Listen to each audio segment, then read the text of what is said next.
Welcome dear friends. इससे पहले हमने डायरेक्ट मेथड का क्वेश्चन सॉल्व किया था और कैसे निकालते हैं उसको डिटेल में हमने देखा था। अब हम आते हैं शॉर्टकट मेथड पर।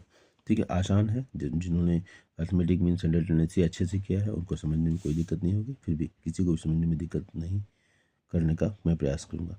When the actual means are in fraction the calculation of correlation by direct method becomes difficult. ठीक है, the actual means are in fractions the calculation of correlation by direct method becomes difficult.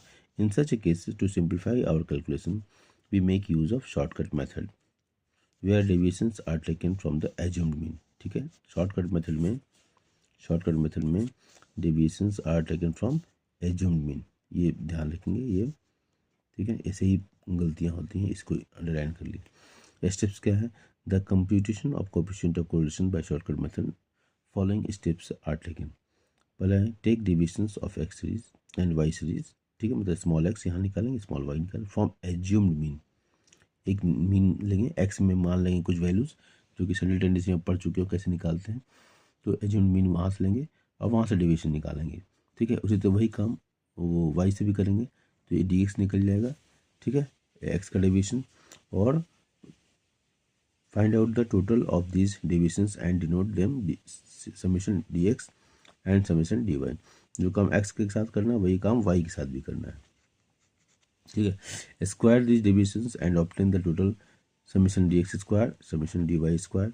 ये assumed mean है, बाकी सारे method तरीके समान होगा, बस एज्यूम्ड मीन होने की वजह से थोड़ा सा कन्फ्यूजन हो सकता है। Multiply d x with d y and obtain total summation d x into d y. अब क्वेश्चन में हमारी और क्लियरिटी आ जाएगी। क्वेश्चन देखते हैं। Substitute the values of summation dx into dy and dx summation dx summation dy summation dx square summation dy square following formula. अब formula ये है, अब summation dx into dy minus summation dx into summation dy by n। ठीक है, अब हम formula को याद रखने के लिए क्या हमने बताया था कि जहाँ जहाँ x है वहाँ और जहाँ जहाँ y है वहाँ x कर दीजिए। तो यहाँ dx है इंटू डी वाई है, तो इसको नीचे करते समय क्या D x into d x कर देंगे तो डी एक्स स्क्वायर हो गया यहाँ पर। ठीक है, minus d x into d x कर देंगे तो summation d x square by d x का whole square by n. Okay, into अब जहाँ जहाँ एक्स है वहाँ वहाँ वाई कर देंगे तो डी एक्स है तो d y summation d y square minus d x into d y into d y हो जाएगा यहाँ पर। तो समेशन डी वाई का whole square divide by n. तो इस तरीके से इस फॉर्मूले को हम याद कर सकते हैं। याद करने के लिए फॉर्मूला इसको याद रखना है और फिर यहाँ पर क्या है, एक बार डी वाई की जगह डी एक्स कर देंगे और ये पार्ट आ जाएगा और एक बार ये पूरा पार्ट आ जाएगा। ये डी एक्स डी वाई की जगह डी एक्स कर दिया तो ठीक है, और जब यहाँ ये वाला पार्ट निकालना होगा तो हम डी एक्स की जगह डी वाई कर देंगे तो ये वाला पार्ट आ जाएगा। बस इसको याद रखना है और एक बार y की जगह x लिखना है और x की जगह y लिखना है तो ये आ जाएगा। ठीक है, अब आते हैं क्वेश्चन ये दिया हुआ है फार्मूला हमने x बना लिया। ठीक है, और ये dx क्या है, x हमने एज्यूम्ड मीन ले लिया, इसमें से कोई मीन हमने 15 को लिया है तो ये हमने यहाँ लिख दिया एज्यूम्ड मीन ये। अब 11 माइनस 15 यहाँ क्या है 11 माइनस 15 इज इक्वल टू -4।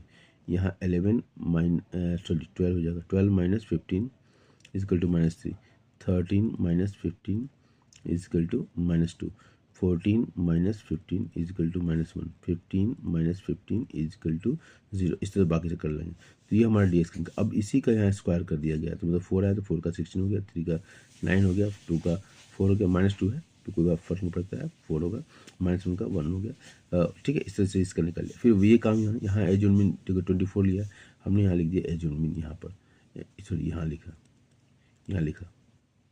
इसको माना इसलिए देखिए यहाँ पर 0 हुआ ना तो यहाँ पर क्या हो गया 30 minus 24 is equal to +6, 29 minus 24 is equal to +5 और यहाँ देखिए 24 माइनस 24 इज इक्वल टू 0 और यहाँ भी हो जाएगा 24 माइनस, यहाँ पता नहीं चलेगा कौन सा एज्यूम्ड मीन है, ये भी हो सकता है ये भी 3 लगातार है, 24 माइनस 24 इज इक्वल टू 0। ठीक है, यहाँ पर ये कन्फ्यूजन रहेगा 24 माइनस 24 इज इक्वल टू 0 क्योंकि 2 3 है ना। ठीक है, इसलिए कोई फर्क नहीं पड़ता है, आप इसको यहाँ एज्यूम्ड मीन लिखो, यहाँ एज्यूम्ड मीन लिखो, यहाँ एज्यूम्ड मीन लिखो क्योंकि 3 3 है। 21 minus 24 4 is equal to -6 and so on कर लेंगे। अब फिर इसी का हमने यहाँ स्क्वायर कर दिया, +6 का 36, 5 का 25, 5 का 25, ठीक है, ये कर लिया। अब ये dx, अब याद करो उसमें वहाँ पर हम यहाँ क्या करते हैं, डायरेक्ट मेथड में यहाँ एक्स वाई होता था, यहाँ स्मॉल वाई का स्क्वायर होता था, यहाँ यहाँ पर एक्चुअल मीन से निकाल देते हैं, ठीक है।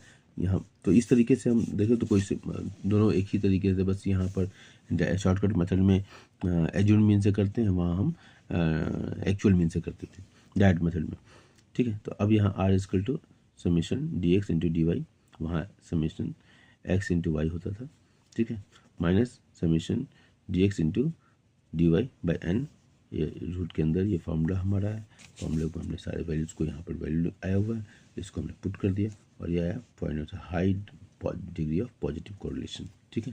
तो ये हमारा शॉर्टकट मेथड हो गया। I hope it is clear to you, thank you.